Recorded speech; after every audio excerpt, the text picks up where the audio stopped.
পাঠ করছি শুভেন্দু খানের লেখা গল্প দহন।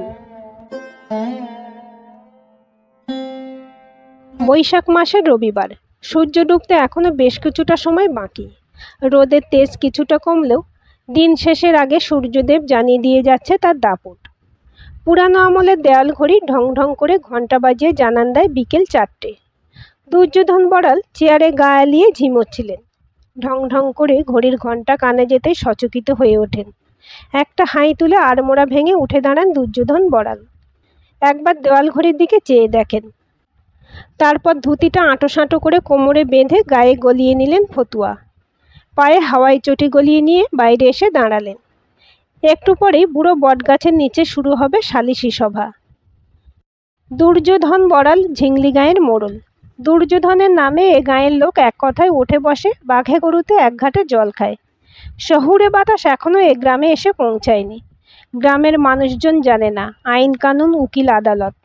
তাদের কাছে দুর্যোধনই শেষ কথা, তার বিচারই শেষ বিচার। গ্রামের যে কোনো অন্যায়, চুরি, ডাকাতি, ঝগড়া বিবাদের শেষ কথা বুড়ো বটগাছের নিচে সালিশি সভা। বাদী বিবাদী দুপক্ষকেই ডাকা হয়। জড়ো হয় সারা গাঁয়ের মানুষ, তাদের কথাও শোনা হয়। সব শুনে রায় দেন দুর্যোধন। সে রায় মাথা পেতে নেন গ্রামবাসী। দুর্যোধনের নাম কে রেখেছিল জানা নেই, কিন্তু গ্রামবাসীর কাছে তিনি যুধিষ্ঠির। বংশ পরম্পরায় করে আসছেন এ কাজ। গ্রামের মানুষজন বলে তার বাবা বিশ্বেশ্বর ছিলেন অন্ধ ধৃতরাষ্ট্র। বিশ্বেশ্বরের বিচারে ভুল হলেও দুর্যোধনের বিচারে আজ পর্যন্ত কোনো দিন ভুল হয়নি। তার প্রতি গাঁয়ের মানুষের এই অগাধ আস্থার কথা অজানা নাই দুর্যোধনের। এ নিয়ে তিনি নিজেও বেশ শ্লাঘা অনুভব করেন, গর্ববোধ করেন। আকাশের দিকে একবার তাকিয়ে সূর্যের দাপট পরখ করে নিয়ে দুর্যোধন হাঁটা দিলেন বুড়ো বটগাছের দিকে। বুড়ো বটগাছের নিচে ইতিমধ্যেই জমায়েত হয়েছে সারা গ্রামবাসী। দুর্যোধন আসতেই জমায়েতের মধ্যে মৃদু গুঞ্জন শুরু হয়। গ্রামবাসীরা সবাই উঠে দাঁড়ায়। হাতের ইশারায় আশ্বস্ত করে সবাইকে বসতে বলেন দুর্যোধন। দুর্যোধন নিজেও বুড়ো বটের নিচে বাঁধানো চাতালে বাবু হয়ে গুছিয়ে বসেন। পকেট থেকে সাদা রুমাল বের করে চশমার কাঁচ মুছে নিয়ে নাকের উপর চশমা সেটে আরও একবার দেখে নেন চারিদিক। গ্রামের সমস্ত মানুষজন জড়ো হয়েছে আজ। কেউ বা প্রতিবাদ জানাতে, কেউ বা এসেছে উৎসুক নিয়ে ন্যায় বিচারের আশায়। এত বড় অঘটন এর আগে এই গ্রামে হয়নি। কি বিচার দেয় দুর্যোধন জানতে সবাই উৎসুক। দুর্যোধনের বাজার সরকার মানিকলাল উঠে দাঁড়ায়। সালিশি সভা চারিদিকে একবার ভালো করে মেপে নিয়ে হাত কষলে বলে, এজ্ঞে হুজুর, আপনি আদেশ দিলে আজকের সভা আরম্ভ করি। শুরু করো। কোনো কিছু গোপন করবে না মানিকলাল, সবটুকে খুলে পরিষ্কার করে বলবে। কোনো নির্দোষ যেন সাজা না পায়। বুড়ো বটগাছের নিচে যেন এক শ্মশানের স্তব্ধতা। কারো মুখে কথা নেই। আলপিন পড়লেও যেন তার শব্দ শুনতে পাওয়া যায়। মানিকলাল চারিদিকে আরও একবার চোখ বুলিয়ে নিয়ে শুরু করে, এজ্ঞে হুজুর, আপনি গোটাটাই হয়তো শুনেছেন, তবু পেত্তম থেকেই বলি। ডুমপাড়ার বাসন্তীকে আপনি চিনেন। গেল 15 বছর ধইরা বাসন্তী মুদের ঝিংলি গ্রামের বাসিন্দা। আজ থেকে 10 বছর আইগা বাসন্তীর স্বামী মুদির এই গ্রামে নিত্যানন্দ ডুম মইরা যায়। উথিকা বাসন্তীর ডুমপাড়ায় এক চালার একটা ঘরে পুজো আচ চালিয়ে ইকাই থাকে। একদিন বাসন্তীকে নিয়ে কোনো সমস্যা ছিলেকলাই। গ্রামের মানুষের বিপদে আইগা আসে। গ্রামের মানুষজনও বছরকার পেত্তম ফসল তুইলা বাসন্তীর ঘর ভইরা দেয়। ঠিকই চলছিলেক, কিন্তু এখন বাসন্তী উচ্ছিন্নে গেছে হুজুর। টানা কথাগুলো বলে থামে মানিকলাল। একবার চোখ বুলিয়ে নেয় জমায়েত গ্রামবাসীদের দিকে। পোড় খাওয়া মানিকলালের বিচক্ষণ চোখে গ্রামবাসীদের চোখের প্রতিবাদী ভাষা পড়তে অসুবিধা হয় না। ডান হাতে তালুর উল্টো পিঠ দিয়ে কপালের ঘাম মুছে আবার শুরু করে মানিকলাল, এজ্ঞে হুজুর, মুদের গ্রামের মহাদেবটাকে আপনি চিনেন। বছর 4 আগে মহাদেবের বউটা সাপের কামড়ে মইরা গেছে, ইটুও আপনি জানেন। ঘরে বছর 6 ছিলা নিমাইকে নিয়ে দাসপাড়ায় ইকাই থাকে মহাদেব। এখন মহাদেবের ঘরে হরদম বাসন্তীকে দেখা যায়। গ্রামের মানুষেরা একদিন কিচ্ছুটি কয়লায়, কিন্তু গতকালই সব কিছু ছাইরা গেছে। গতকালই মাঝরাতে গ্রামের মানুষজন বাসন্তীকে মহাদেবটার ঘর থেকে বাইরে হইতে দেখছে। ধরা পড়েও এই বিপারে বাসন্তীকে শুধাতে বাসন্তীর জবাব, মোর মন চাইছে যেছি। ইত্ত বড় জবাব হুজুর। দোষ বাসন্তীর আছে। বাসন্তী মহাদেবের মাথাটো খাইছে। তবে মহাদেবেরও দোষ আছে, প্রশ্রয় না দিলে। কথাটা শেষ করতে পারে না মানিকলাল। গাঁয়ের পুরোহিত সদানন্দ তীব্র অসন্তোষে উঠে দাঁড়ায়। ঘোর কলি হুজুর, ঘোর কলি, পাপ, মহাপাপ, এর বিহিত চাই হুজুর। আমরা ছেলেপুলে নিয়ে সংসার করি, সব উচ্ছন্নে যাবে, অনাবৃষ্টি হবে, দুর্ভিক্ষ দেখা দেবে, মহামারীতে মানুষ মরবে, পোকা ঠিক ঠিক করবে, গ্রামে সর্বনাশ হবে হুজুর। এর এখনই বিহিত চাই। চমকে উঠলেন দুর্যোধন।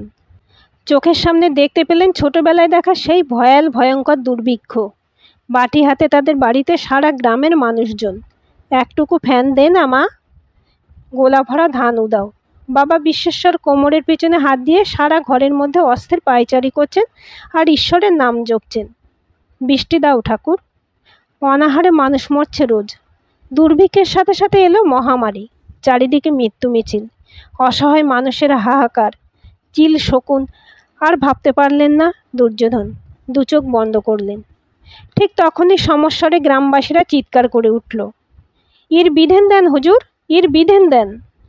দুর্যোধনের কানে বাজছে তখন অসহায় মানুষের হাহাকার। একটুকু ফ্যান দে না মা। দুর্যোধন সময় নেন, শান্ত করেন নিজেকে, তারপর কঠিন স্বরে জিজ্ঞেস করেন, বাসন্তী, তোমার কিছু বলার আছে? অধবদনে দাঁড়িয়ে থাকে বাসন্তী, মৃদুস্বরে বলে, মু কোনো এলায় করিলাই হুজুর, আপনি যে সাজটো দিবেন মাইথা পেইতে লুব। আবারও শোরগোল উঠল সভায়। পুরোহিত মশাই চিৎকার করে উঠল, পাপ করেছিস তুই হারামজাদি, মহাপাপ, বিহিত চাই হুজুর, বিধান দিন হুজুর। দুহাত ওপরে তুলে সালিশি সভা শান্ত করেন দুর্যোধন। মহাদেব কোথায়? সভার এক কোণে কাঁচুমাচু মুখে দাঁড়িয়েছিল মহাদেব। করজোরে বলে, বাসন্তীর কোনো দোষ নাই হুজুর, মুখ ছিলা নিমায়ের। কথাটা শেষ করতে পারে না মহাদেব। আবার শোরগোল ওঠে সভায়। পুরোহিত সদানন্দ গালমন্দ শুরু করে, থাম তুই পাপাচারী, কাল অত রাতে তোর ঘরে বাসন্তী কী জন্য গিয়েছিল? যে সমাজে বাস করবি তারই বুকে বসে দাড়ি ওপড়াবি? তোদের পাপে আজ গ্রামে অনাবৃষ্টি, মানুষ মরছে, তোর মরণ হয় না? মহাদেব হাত জোর করে কাঁচুমাচু মুখে বলে, বিশ্বাস করেন হুজুর, পাপ লয়, ইটো পাপ লয়, ইটো পাপ হইতে পারে লাই। গর্জে ওঠেন দুর্যোধন, চুপ কর বেহায়া, এত বড় পাপ করেও বলছিস পাপ নয়? তোদের পাপে আজ গ্রামে অনাবৃষ্টি। কথাগুলো বলে উঠে দাঁড়ান দুর্যোধন। ধীর শান্ত কণ্ঠে শোনান তার নিদান, বাসন্তী, তোমার পাপের জন্য তোমাকে কাল মাথায় ঘোল ঢেলে সারা গ্রাম ঘোরানো হবে। আগামী 6 মাস তোমার ডোমপাড়া থেকে বেরোনো নিষিদ্ধ ঘোষণা হলো। গ্রামের কোনো উৎসবে তুমি যোগ দিতে পারবে না। বিশুদ্ধিকরণের জন্য তোমাকে 6 মাস নির্বাসন দণ্ড দেওয়া হলো। আর মহাদেব, তুমিও সমান দোষী, তোমার প্রশ্রয়ে এই পাপ সংগঠিত হয়েছে। তোমার 10,000 টাকা জরিমানা আর 2টি গোদান বরাদ্দ হলো। পুরোহিত মশাই, পাপ নাশের জন্য আপনি শিব মন্দিরে পুজোর আয়োজন করুন, বৃষ্টির জন্য প্রার্থনা করুন। কথাগুলো বলে আর দাঁড়ালেন না। সালিশি সভা ছেড়ে দ্রুত নিজ গৃহে যাত্রা করলেন দুর্যোধন। ধন্য ধন্য করে উঠল গ্রামবাসী। দুজনের শাস্তি হয়েছে। বৃষ্টির প্রার্থনায় পুজোর আয়োজনে খুশি গ্রামবাসী। সূর্য তখন পশ্চিম আকাশে ঢলে পড়েছে। কাক ডাকা ভোরে সদর দরজায় কোলাহলে ঘুম ভাঙে দুর্যোধনের। গায়ে ফতুয়া গলিয়ে বাইরে আসতে মানিকলাল বলে, সর্বনাশ হয়েছে হুজুর, বাসন্তী আত্মহত্যা করেছে। চমকে ওঠেন দুর্যোধন। নিজের কানে শুনেও যেন বিশ্বাস করতে পারছেন না। জিজ্ঞেস করলেন, কখন হলো? কাইল রেতে হুজুর। ডোমপাড়ার একচালা ঘরের সামনে তখন সারা গ্রামবাসীর জমায়েত। ঘরের ভেতরে চালার বাঁশের লগার সাথে ফাঁস লাগিয়ে ঝুলছে বাসন্তীর প্রাণহীন নিথর দেহ। ঘাটটা বাঁদিকে হেলে আছে। বিস্ফারিত 2টি চোখ যেন নীরবে প্রতিবাদ জানিয়ে যাচ্ছে।